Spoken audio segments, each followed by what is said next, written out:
Okay, now, this would be in a really cool font with like it had embedded properly, so, oh well, you don't get the cool visuals. Anybody know who this guy is? No, it's not. That's Bartolomeo Colleoni. He's my favorite of the Condottieri, in part because this is the guy who wins the system. Okay, I'm going to explain that as we go. But Bartolomeo Colleoni was born in 1400, he dies in 1475. He starts off life as an aristocratic family, minor aristocratic family, in a place called Bergamo, which is about halfway between Venice and Milan, down on the Venetian side of the power scale in this period. Anyway, at about 9 years old, his uncles come to visit their dad, or his dad.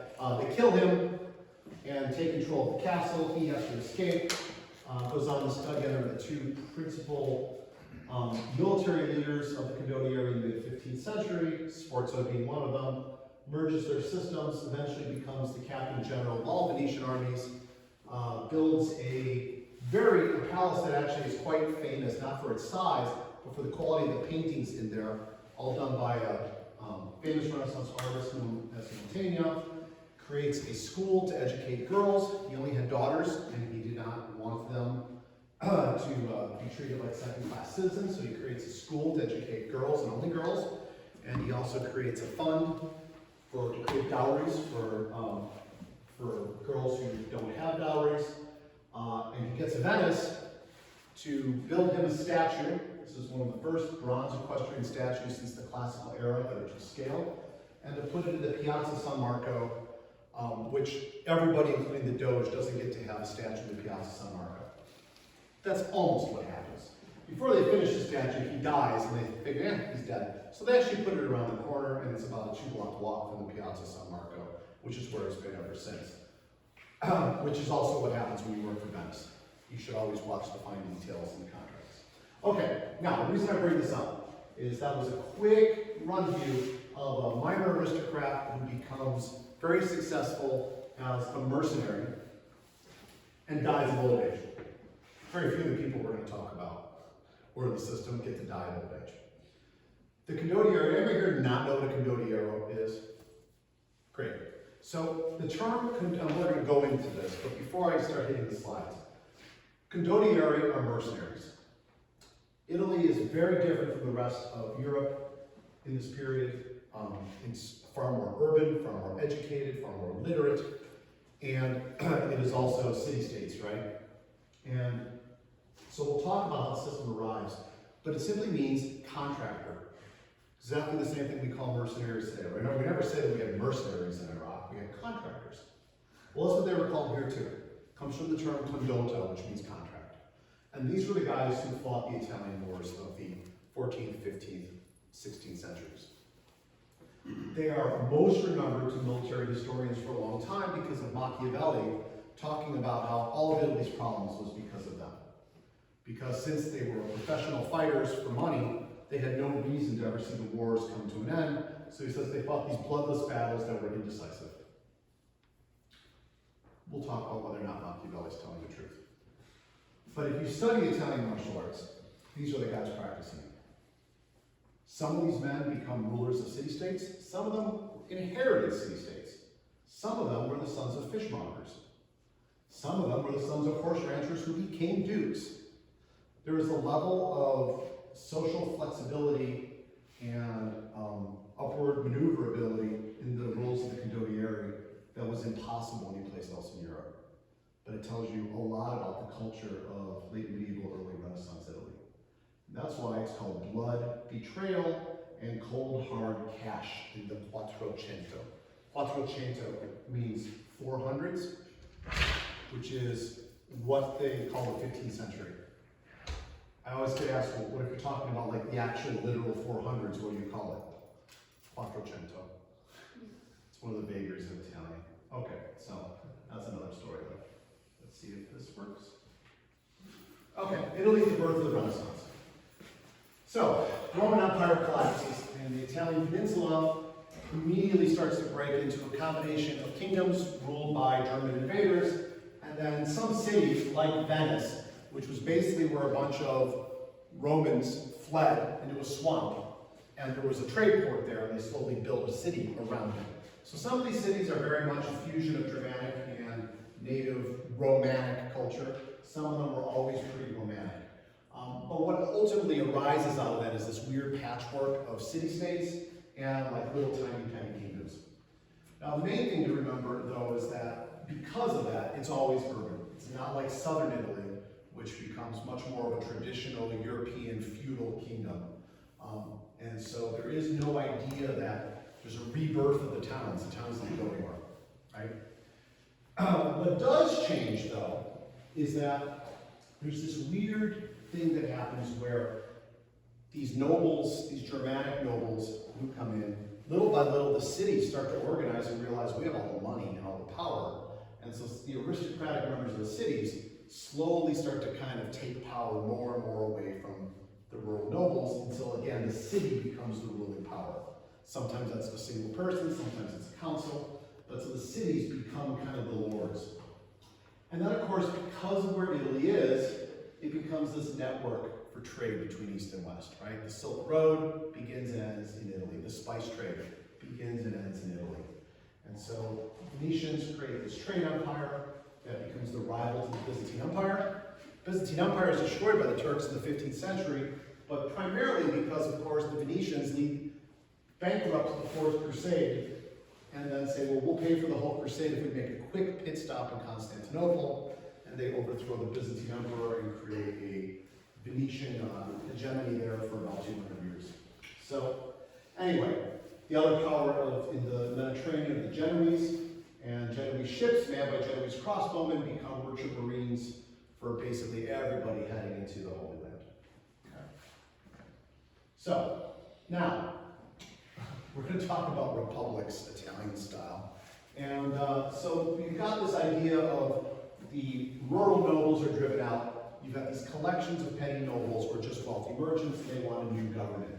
So they've also got all this money flooding in starting around the 11th century. So these cities are incredibly rich. And because there's the Alps blocking them from the emperor up in Germany, even though technically Italy is part of the Holy Roman Empire, at least from Rome north, realistically, the emperor almost never shows up, and he's got to cross the Alps to do a damn thing about it. Remember, Germany's landlocked heading south. So, consequently, they basically just ignore the emperor and what he has to say about anything. And these prosperous merchants then think, well, if we don't have to deal with him, we can start dealing with these urban nobles. And so they start to force them out of the cities as well. And so what's little by little happening is that the mercantile class is seizing power through all of these northern city-states. Meanwhile, in Rome, you have the papacy. Now, the Pope and the Holy Roman Emperor are on a collision course almost from the day that Charlemagne becomes Holy Roman Emperor, the first Holy Roman Emperor. And of course, the fight is over who's the ultimate authority in Europe. The Emperor as a secular power, or the Pope, who is the religious power. And this is where we get this idea of Guelphs and Ghibellines. Right? Guelph actually comes from the name of one of the oldest noble families in Europe, the Welfs, who are still creeping around Central Europe to this day. They can be traced straight back to pre-Carolingian times. So even by this point, they've been around and been nobles for about 600 years. And then Ghibelline is actually a garbling in Italian of a German term, which means roughly an ecclesiastic, right? Here's the easier way to remember, which is ironic because they actually become the imperial party over time, okay? So much like our political parties every 100 years seem to switch what they actually stand for, they were doing that in Italy too. So here's the easy way to remember it. Guelph sounds like elf, right? The elves work for the Pope, okay? If you remember that, you'll remember who's who. So Guelphs are the papists and Ghibellines are the imperialists. This becomes such a problem by the 13th century that it's not just some cities are Guelphs and some cities are Ghibellines. It's like district by district inside the cities. And there are little internal wars occurring inside the cities over who their ultimate authority is. and therefore who they should be paying taxes to. Okay? All right, so you want to come right, get a professional. So, part of what changes here is that since Italy is in this sense of turmoil and cities are fighting with each other for trade, they're fighting with each other as to they support the emperor, the pope, all these other things. In the meantime, England and France are fighting that thing called the 100 Years' War, right? And they hit a peace. There's a peace established after the Battle of Poitiers, 1356. That's great, but there's all of these soldiers in England and France who now have nothing to do. The truce is called, but neither side really prepares for what to do with their lower ranking men. Not to mention some of the mercenaries they had brought in. So what happens is, these guys need someplace to go, and they hear that there's all these city-states across the way that are really rich if you cut across the Alps. So they do. And so what happens is you get these little bands of foreign mercenaries coming into Italy, getting hired by the cities to try to tilt the balance in one of their fights using their town militias. And by the end of this period, what we have is the rise of modern armies. So Italian warfare and martial culture is best understood understanding the fusion of the mercenary with the chivalric ideal. The idea of a merchant of war with a claim to noble ideals. And that's going to be the part that's hard for us to wrap our brains around as modern people. Unfortunately, this is going to be a really hard slide to see. This picture, one of the greatest pictures of late 14th century arms and armor from Fiore's day, is painted in the Piazza Pubblico in Siena.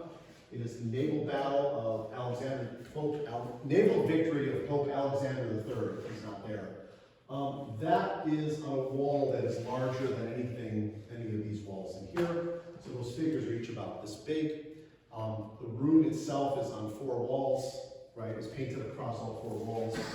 It's incredibly impressive. So, but I think I can make this work. So what happens is, we've got these city-states, we've got these aristocrats being shoved out. Merchants don't know how to run armies. So they know they need somebody who's from the chivalric class to do that. But I don't want to bring a Florentine noble back from the countryside in to be in charge of the armies of Florence, because he'll just seize power. He's got family inside the city. So they come up with this idea called the captain of the people, Capitani di Popolo. And they'd already come up with this idea called podesta, who's like he's a non-military ruler. What we'll do is, we will get somebody from another city to come here. We'll hire him to be like an acting CEO of our armies. Okay? It's very bureaucratic. And so it's a military post, and it's also an administrative post. And the captain is chosen from members of the old aristocracy or common-born mercenary captains. Just not aristocracy from this city. Okay? Because what could go wrong with that? So at first, the captain is controlled by whoever the dominant party is in the city. But as you might imagine, since the captain can make short-term financial decisions for the city, he can control food stores in the city, and he's in charge of the military, what could happen here? Dictatorship. Hey, he might just decide, or I could just be in charge now. And that's exactly what happens in a lot of these cities. They seize power and they become despots. Okay?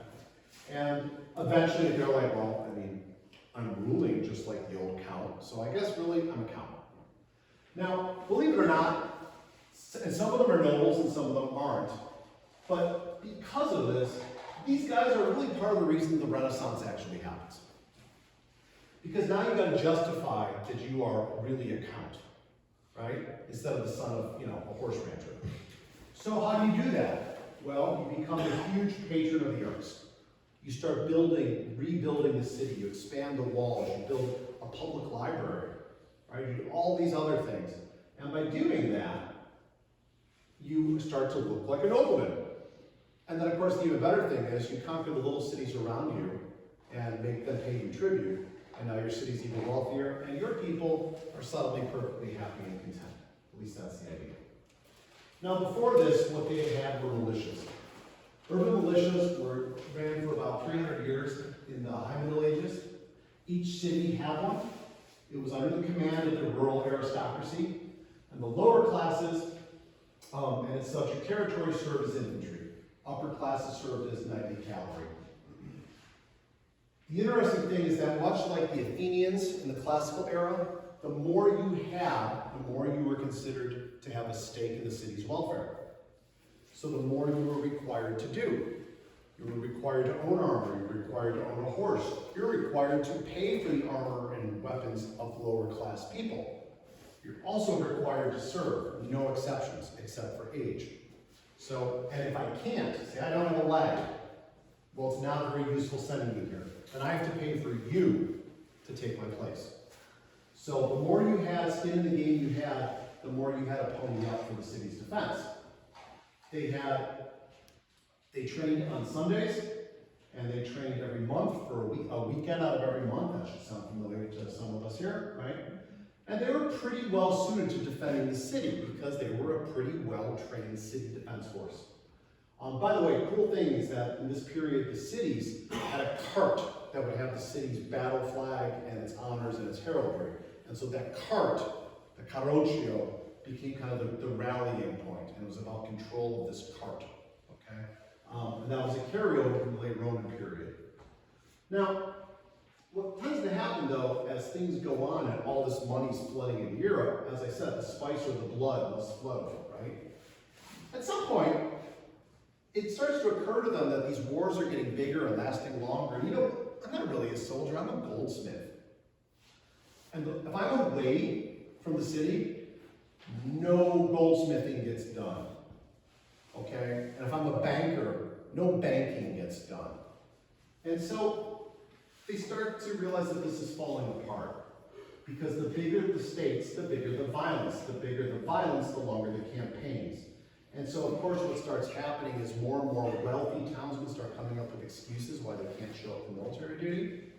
You know, I've got flat feet. I have a little footfall injury, right? Whatever the case is. And so, on top of that, these despots have seized power. And it starts to occur to them that maybe arming up the rich guys one tier below them, who could really be them, isn't a great plan either. So, if you're a tyrant, what are you going to do? Who can you call? Yeah, not Ghostbusters. You can call these guys. And the solution is professional mercenaries. As I said, the term Condottieri just means contractor. And the condotta is the term for the military service. Now, the Condottieri are the perfect solution for basically city-states run by merchants. Because they're merchants. They understand these guys. They're well armed, they're highly trained, and they can remain in the field as long as you can pay them. That's the important part. Now, however, it's all based on contracts. These guys aren't from Florence or Venice or Padua.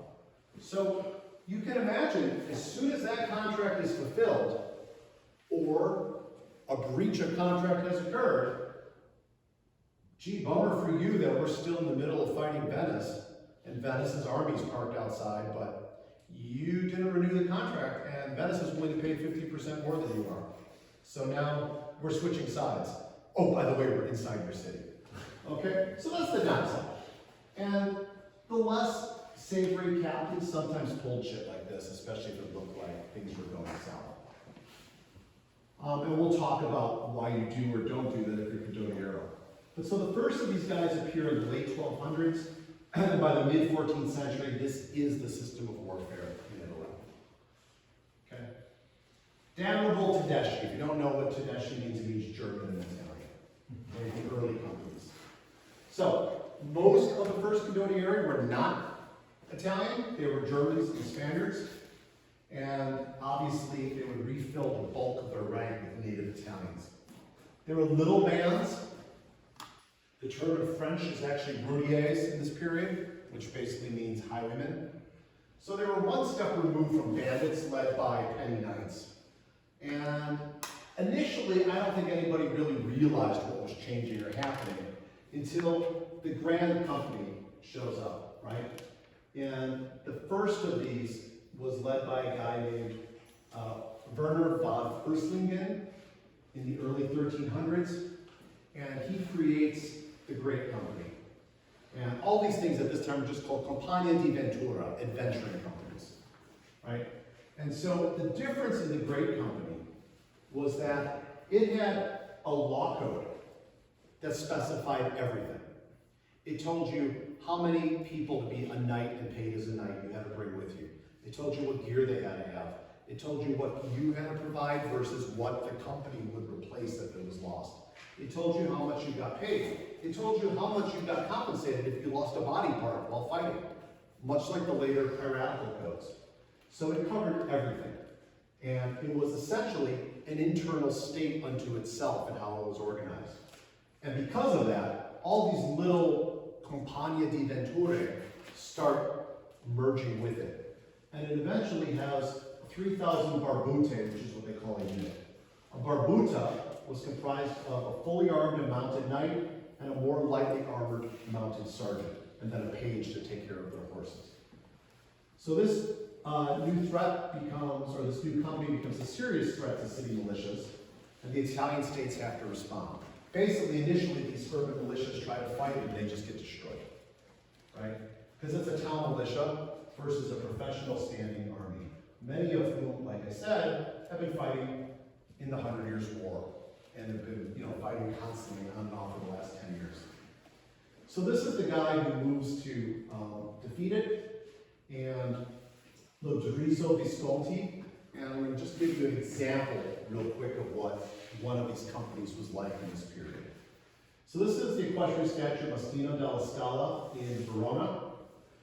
He hired the Great Company, and then he hired the company of St. George, which is the first Italian company created as a response.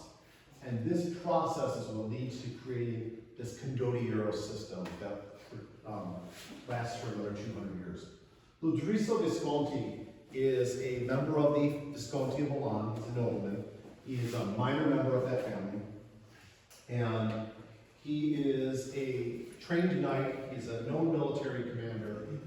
He is sent out with one of these urban militias. We'll get to this in a second. And in the process, his army gets absolutely broken and destroyed. And he's taken prisoner. He is about 62 years old at this point, and he's kept prisoner for 7 years, and he is kept in a cage, literally in an iron cage hanging like up in someone's dining room. They bring him out to show him off, right? And so he takes this vow that if he ever gets out, he is going to avenge himself on Werner and the Great Company. And so he does eventually get ransomed. He's now 70 years old, and he decides to put together a native company. And what he basically does is he puts out a note that anybody who joins his company of St. George and fights with him in the battle, besides getting an equal share in any loot that will be taken, his cousin, the count at that time, Count of Milan, will elevate their status. They won't become nobles, but they'll no longer be considered peasants, which will give them these extra rights. And so he's able to swell the ranks. He meets the Great Company in battle, and he is able to break it. And so, on the one hand, it deals with the threat of the Great Company. On the other hand, it is also now made this idea of giant mercenary armies a permanent part of the Italian tapestry. So this old man leads this army to victory. It's this big point of pride in the Italian cities, and what they don't realize is that they have just now launched a whole new military system. And here's how it works. Notice I say pay attention to the fine print. If I can tell you anything about Italian martial culture in the Renaissance, it's that it's all about paperwork. Duels are all about paperwork. You don't follow exactly what's in the paperwork, your duel's illegitimate. Turns out, military contracts are duels written large, and it's the exact same thing. So the Condotta sets all the terms of employment. When it begins, when it ends, how many men, what rate of pay. And then within the company, there's an enlistment Condotta for everybody. So I show up and I'm a spearman. A large company will say, I'm not hiring you. Go find a knight and join one of his lances because I only hire lances. Right? You're a subcontractor. Okay, so you go and do that, and you sign a contract with him. Then he comes back, and now you're part of his lands. He signs a contract with the larger group, which may then join a larger band, because Venice is putting together a bigger army. And there's a contract explaining that relationship.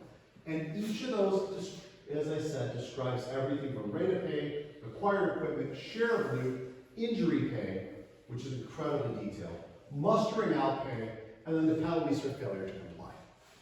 Okay? The company commanders, not the client, selected the soldiers to enlist. Likewise, it's their duty to pay them. So when you pay out, Venice doesn't pay all these guys. Venice pays the Captain General of the Venetian Army. He pays the subcontracted companies underneath him, and then it flows down that way. Okay. The condotta is a consolidated contract and begins when an advance is paid. When the ferma, or service period, elapses, the company enters an aspetto, just means waiting, a waiting period, while the contracting city-states considers its renewal. This was something that happens a little after the system starts. The very first time that a contract lapses and the army that is protecting a city switches sides while they're inside the city walls. And so they start to have this thing called the aspetto, meaning that for 90 days, we essentially have right of first refusal. A lot of times that gets whittled down in negotiations to 30 days. But you'll notice what it is it's long enough to probably have anything that's happening in the field right now burn out, so that I don't suddenly have my own army trying to kill me. If the condotta expires definitively, the condottiero cannot declare war against the contracting city-state for a set period of time, usually 1 or 2 years. That's if everything goes well. So how do you get around that? I don't declare war. I join Padua, and Padua hires me. Sadly, Padua is allied to Genoa, and Genoa is fighting you. And I'm being loaned out to them. So it's not personal, it's just business. These are the people who produce the mafia, after all. Okay. Military business custom was usually respected because professional reputation was everything to Condottieri. A deceived employer was their reputation ruined. Which is one of the things Machiavelli refuses to address, is that the Condottieri, more often than not, actually do honor their contracts. Because if you screw over the wrong city, some of them have more than enough money to ruin your life, literally. Okay, this is in Florence, in the Duomo. That is the famous Uccello painting for Giovanni Acuto, or Sir John Hawkwood. It takes up a whole wall. You'll notice it looks like an equestrian statue, doesn't it? There is no equestrian statue to this man. This is the guy who keeps Florence from becoming a satellite of Milan. He's probably the most famous of the Condottieri. He is English. But it took them so long to get around to doing this that Uccello makes that painting 30 years after the man's dead, almost. And they're finally all set to build the actual statue. And the founding fathers think, you know what? He's dead. His son's left Florence. He's good. Painting's good enough. So they never do build the statue they promised. Okay. So this is the famous little quote, "God give you peace, Sir John. Bite your tongue, Lord, and I make my living through war."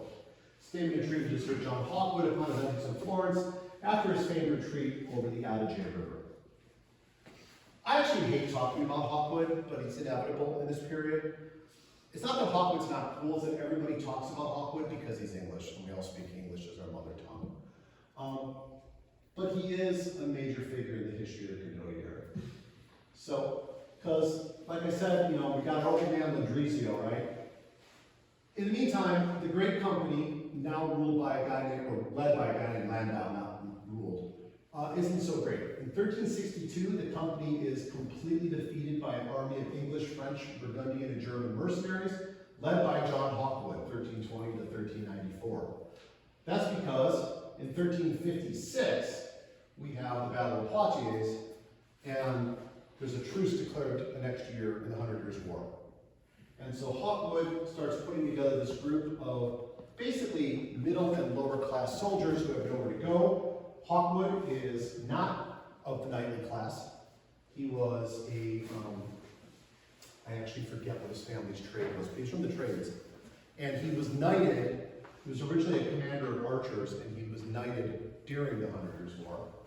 So he moves down to Avignon and is fighting for the Pope in Avignon at the time for a bit. Then he switches sides. That doesn't go well, so they push into Italy, and they arrive in 1362. So this white company was comprised of nothing but veterans who've been fighting on and off for the last 8 years in France.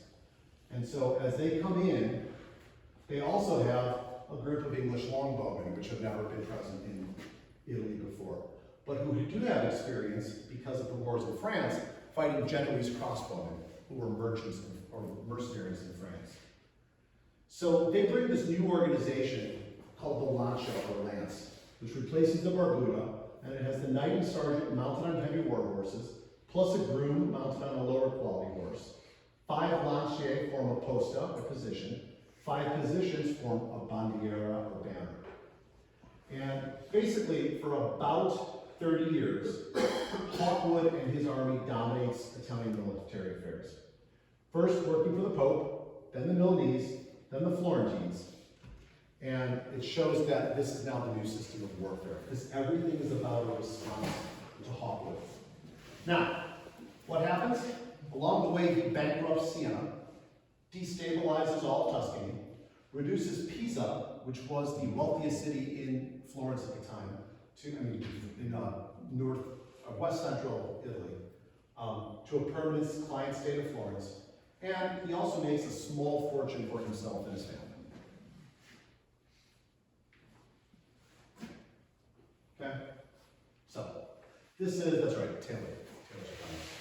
This is the parts of his history that is probably true. You can find a lot of novels about Hawkwood, you can find a lot of biographies, and 2/3 of the stuff you'll notice you don't find any clear footnotes, except to 19th century historians. Here's what's probably true. He's from Essex. He's believed to have been the second son of a tanner and was apprenticed in London. As I said, other tales claim he was a tailor. This is really low status trades if he was a tanner in England. Served under Edward III, according to different traditions, black creste and poitiers, no direct evidence about it. Tradition maintains Edward the Black Prince knighted him. We know he was knighted, but we don't know whether. His service ends after the Treaty of Bretigny in 1360, becomes a sword for hire, first in Burgundy, then joins the Great Company, which marches against the Osmanli Pope. His men in 1362, now called the White Company, are part of the companies that the Marquis of Montferrat hires and leads over the Alps to fight against the Green Count of Savoy, and then against Milan. Forced to leave Piedmont by the Visconti commander Luchino del Verme, who's the other major commander of this era, he and his troops remain in Italy for 30 years. This is what he's called in Italian. Anybody know why?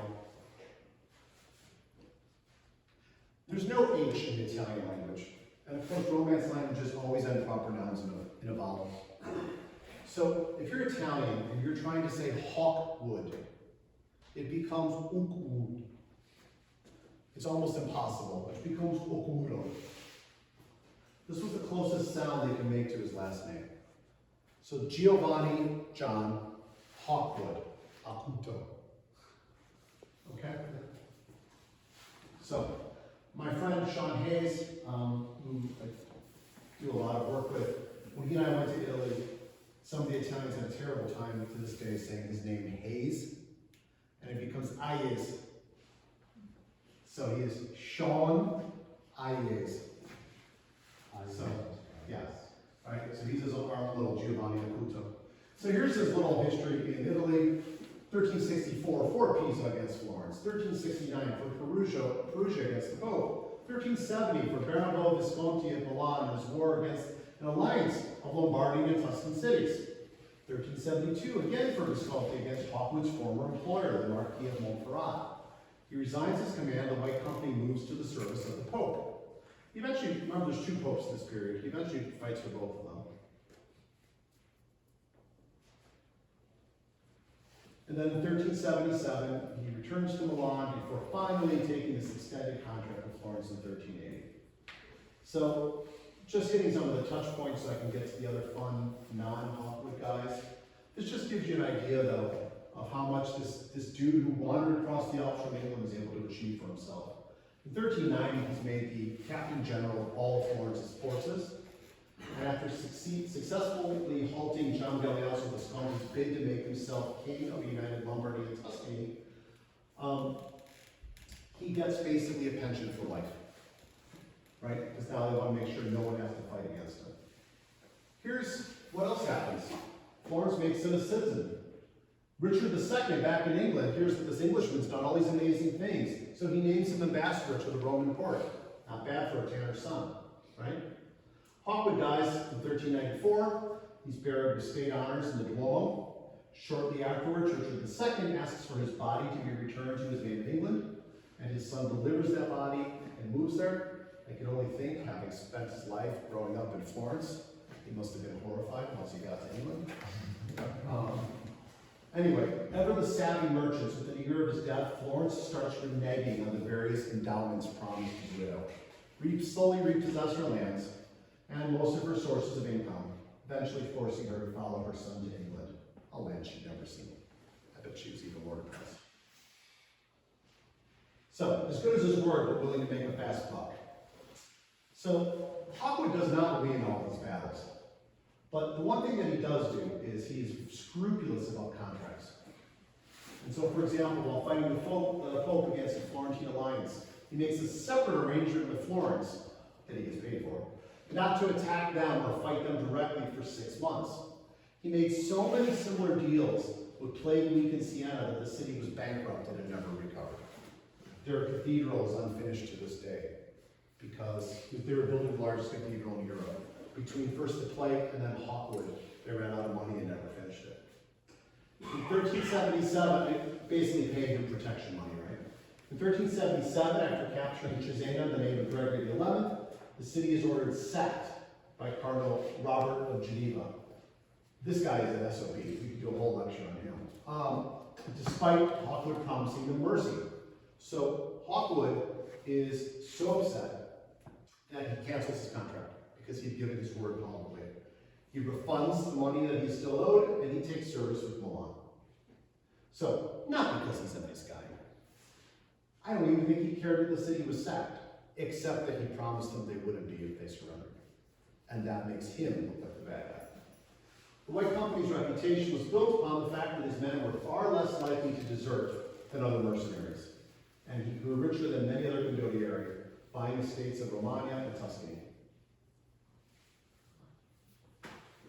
So finally, after Hawkwood, the idea of Condottieri switches to the Italians, and it becomes really an Italian business. He's the last of the great foreign captains and a model that all later captains, many of whom had apprenticed either with the White Company or under his rival, Jacopo del Verme, measured their careers. Throughout the late 14th century, native companies spring up across the peninsula. The captains of these new companies are Italians, who found their companies around themselves instead of being chosen by their men. So this is where they really start to become private armies of personality, if that makes sense, right? Before then, they were bands that would elect a leader. And if that leader died, the men would elect another one. Now, it's me and my army. And if I die, it usually blows apart if I haven't picked a successor. Okay? So in a sense, they're kind of knights, they're kind of bandits, right? And they're kind of merchants. But what it does give, if we forget about that for a moment, these guys have a degree of opportunity and social mobility unlike anything seen in the rest of Europe. A peasant can become a knight. A knight can become a lord. And a lord can greatly enhance his own land and coffers by acting as a sellsword for another lord. And this is what makes Renaissance Italy so complicated. All right, I'm gonna probably, how are we doing this time? Yeah. I'm sorry, I missed that last one. I'm trying to take pictures. Oh, yeah. I'll also just give this to you. Yeah, my people will tell me, and I can send this directly to you. Yeah, absolutely. Sure. How much time do I have? We got 12 minutes. Ooh, boy. Okay. We'll go. won't skip over that. Okay. Galeazzo was one of Fiore's students. He is a fascinating guy because he gives you an example of kind of the middle tier aristocratic Condottieri. But he's also famous for having fought his duel against Bussifel, the Marshal of France. Right? But the point that I do want to make here, maybe we'll just mention, is that this is another example of what the Italian Condottieri often look like. He's a noble, but he's on the wrong end of the family. So the best way for him to make a career for himself is to take up arms as a mercenary. He ends up fighting for both Milan and Venice. He fights a bunch of deeds of arms, at least one of which is an actual judicial duel. Another is a duel of honor against Bussifel. And why? Because the more his reputation goes up, the more his cash value goes up. This is one of the reasons you fight these things. Because it's business. Deeds of arms are business. They're enhancing your renown, and that enhances your wealth. So he fights Bussifel and Pavia, 1395, which Fiore de Libri is in attendance at. That's the one he trained him for. And then he fights him again on horseback in 1406. He dies outside the walls of Megalago when he's struck in the eye lifting his visor. He's hit with a crossbow bolt. Lots of guys die exactly that way through the Middle Ages. Having done a lot of fighting in a closed visor helmet, I will tell you that there's a point in time where you will risk anything to get fresh air, and sometimes you get a crossbow bolt in the eye. I haven't done that yet. So he's well born but not well placed. And he climbed to the heights of his profession, and his life's a good example of the Condottieri of the early 15th century. The thing I glanced over is that fall of the Carrara family, the capture of Padua, he is not in charge of that attack. The Carrara are the people who give him the field in 1395, and he eventually, they get attacked by Venice. The city hates them, so they're not exactly nice people. But the father and the son are inside the city, and the city's repulsing Venice's army. The captain general gets the plague and dies of the Black Death. And so he takes a group of his men, 20 of them, and some of them go in through the sewer grates, while another group make a raid over the wall on the other side as a distraction. And they get into the city, they open the gates, the men swarm in, the castle is still holding, so he gets the Carrara, because they're friends, to agree to surrender to him personally, and he will bring them to the Venetians to make terms. So they agree, he leads them out, he gets, yay, right? They go to the Venetian Provveditori, that's the money guy who comes with the army to make sure the city's money is being spent on what they were told it was being spent for. And they won't even look at the Lord and his son. They won't even make eye contact, and they just continue their dinner. And they're like, well, that's not a good sign. It's not a good sign. They actually strangle them in camp that night and throw their bodies into the sewer. And that's the end of the Carrara of Padua. But they surrender to him because they knew him. Unlike Hawkwood, he does not end his contract because of that. Instead, he gets a promotion from Venice. Okay? So, all right, so I'm going to just hit a couple of the main points here left, which is that soldiers' pay is extremely high in Italy. How high? 10 times that of a tradesman in the rest of Europe. So poor men take up the sword to make their fortunes. Of course, that means there's a lot more people in arms in Italy than anywhere else in Europe. So that's not a great way to end the war, right? In the 15th century, most of the Condottieri commanders now become landless Italian nobles. So it's becoming business for the upper class. Princes fight as Condottieri. Notably, Sigismondo Malatesta, the Lord of Rimini, and Federico de Montefeltro, Duke of Urbino. I have a whole lecture online on sort of play online with Federico de Montefeltro. He's probably the single coolest guy of the Renaissance. I recommend watching it. Anyway, the great lords of the old noble families, such as the Este family of Ferrara, Fiore de Libri's patron, they are a branch of those wealths that I mentioned. The Montefeltri of Urbino use the position of captain general to bolster their coffers and expand their own borders. So these guys now are no longer just fighting for money. They're cutting deals with Venice or the Pope saying, I will do this for you, but I want that city. and you will help me finance taking that city, and I'll keep that. Throughout the 15th century, these merchants of war will defend Italy's borders against German, Spanish, French, and Turkish incursions, while themselves contributing to the whole reason there is no unified Italy, which eventually leads to the peninsula's fall to the outside invasion by Spain and France in the next century. Okay, we're coming to the end here. So, the other thing in the 15th century is that you've got two main captains, Muzio Attendolo Sforza, 1369 to 1424. Sforza means the strong, right? He's a horse rancher, his family are horse ranchers. And then Braccio, Forte Braccio dal Montone, which literally means arm, the strong arm.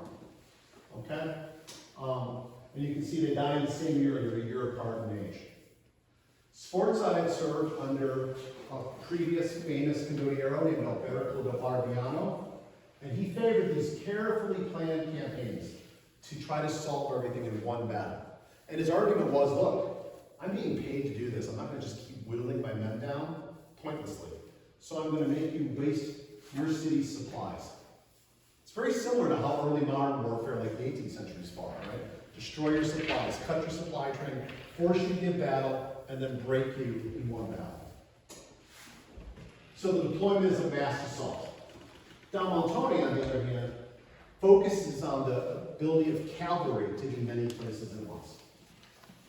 He gives a lot of power to his individual commanders and a very complicated set of communication structures. His preference is to engage defensively and look for tactical weaknesses, holding his army in reserve. So they're exactly opposite strategies. They both die suddenly in 1424.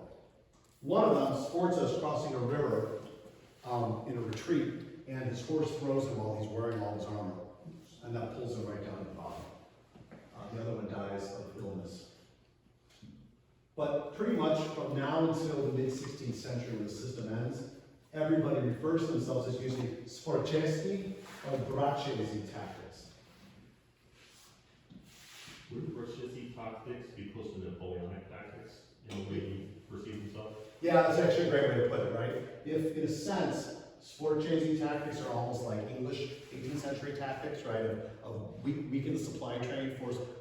In fact, almost they're Washingtonian tactics, right? Yes, that's a good way of looking at it. The other is very much like Napoleonic tactics.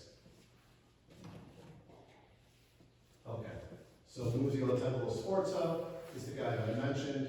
We're not going to have time to talk about him. It's a shame, but I am going to say one quick thing about him, right? Is this. That's a portrait of him. He also didn't get a statue. He got screwed by his employer. But notice the important part. His son Francesco, who is educated at the court of Niccolo III d'Este, Fiore's patron, ultimately becomes the Duke of Milan. So the son of a horse rancher becomes the ruler of the most powerful city in Italy. Is this the same Sforza that became Pope later on? Or is, okay. There's one Sforza Pope. Most of them are, of course, in this period, either Borgias or Medici, but there is one Sforza Pope. So, right, not bad for a horse rancher, right? So, and he was illiterate all the way to his dying day. His commands were all written down by scribes. That's why he had his son educated, because he did not want him to be. His son, Francesco, who's also a great military commander, maybe actually a better one, speaks like 4 languages. So, Was Francesco the one married to Niccolo III d'Este's grandmother? no, he's married to actually Bianca Maria Visconti. But he's educated by Niccolo d'Este's court. He is the one who, all right, this is supposed to be about blood and war. You've got to pass it here. I'm totally cheating, don't tell them. Okay, 1409, the year that Fiore's manuscript comes out, right? Niccolo d'Este, who's a young ruler, has had a really, and himself, Condottieri, has had a really rough life. He's a bastard son. He's the only son in the line to inherit. His own family tries murdering him 5 times before he reaches adulthood, right? He is done with fucking around. He's very much on the fuck around to find out camp. There is a Condottiero who is being hired by the city of Modena. named Ottobuono. Ottobuono has met him multiple times in battle. It's been indecisive. Ottobuono has even hired assassins to try to kill him, and we know that Niccolò doesn't like assassins, right? So finally, he's like, look, we're going to meet. I'll bring 4 men, you bring 4 men, and we're going to come to a settlement. Ottobuono says, fine. Ottobuono, by the way, was hired by Modena and then seized power in Modena. Okay? So they meet. So the bodyguard to Niccolò is Muzio Attendolo. Muzio Attendolo Sforza, I told you, the horse rancher. He has a quirk. The quirk is he likes to ride unbroken horses when not in battle, to show what a great horseman he is. Okay? I'm in Texas. I'm sure everybody understands how wacky that could be and how bad that could go. Okay. So they show up. They're having this important meeting, right? And his horse starts going batshit crazy. It's bucking, it's twisting, it's trying to turn him. And Ottobuono's like, what the hell's going on? By the way, Ottobuono, good eggs. Totally sounds like a lobster name, right? So his name is Nicky Goodeggs. So Nicky Goodeggs and Nicky Deste are having a meeting, and in the meantime, you know, basically Muzio the Strong has got his horse going batshit crazy. And it's hopping around, and Niccolò's like, it's Sforza, you know how he is. You know this thing with the horses. So finally they get closer because the horse is making so much noise they can't hear each other, right? Talking. And they're getting closer to speak. And all of a sudden, Sforza appears right next to Ottobuono under complete control of his horse, wraps him in a headlock, pulls his dagger, and plunges it into his throat. And Niccolò shouts, death to tyrants. And then they bring their army out of Modena and take control of it. Okay? That's the life of a Condottieri in the 15th century. Is that horse saw coming? Yeah, or the horse was trained to do it, right? So this is what Machiavelli said about these guys. None of the principal states were armed with their own proper forces, true. Thus the arms of Italy were either in the hands of the lesser princes or of men who possessed no state. For the minor princes did not adopt the practice of arms for any desire of glory, but for the acquisition of either property or safety.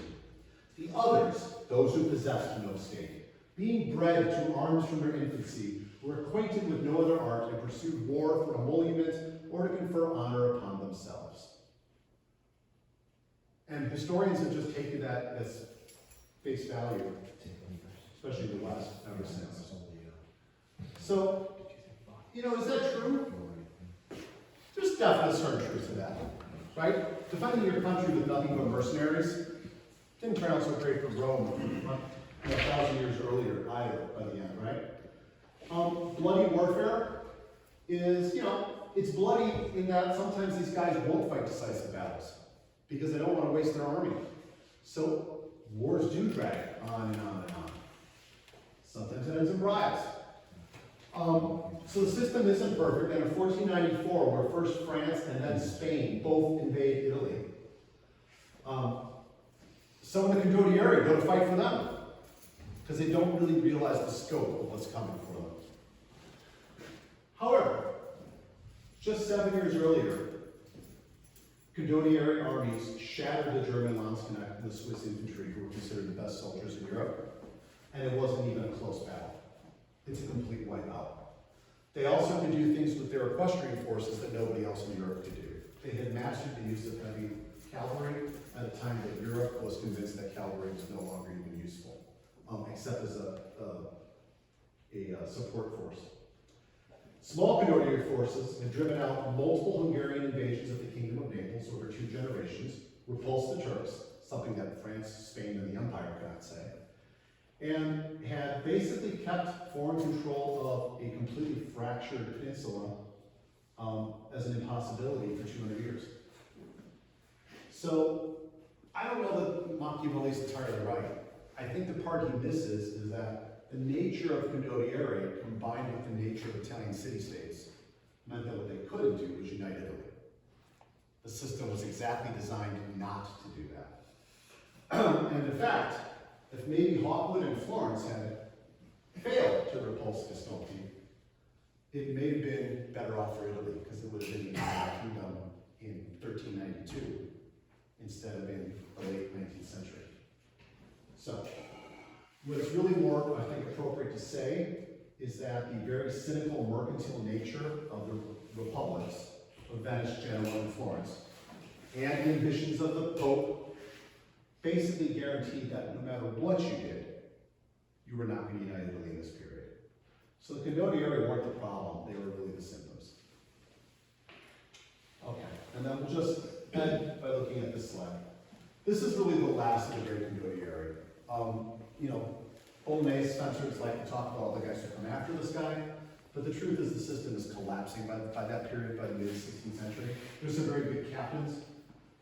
This is the only Medici to ever be a soldier. This is Giovanni de' Medici, also known as Giovanni of the Black Bands. He is the nephew of quite possibly the worst pope in history. I want you to let those words tumble in your head, because there's been plenty. I say that as a Catholic. He is trained by, at least by custom, he was trained by the famed Bolognese master at arms, De Luca, who was the teacher of Achille Marozzo. His first illicit duel at the age of 12, when he called bullshit on a local fencing instructor in the city square, and proved it by killing him, and was exiled from Florence for murder.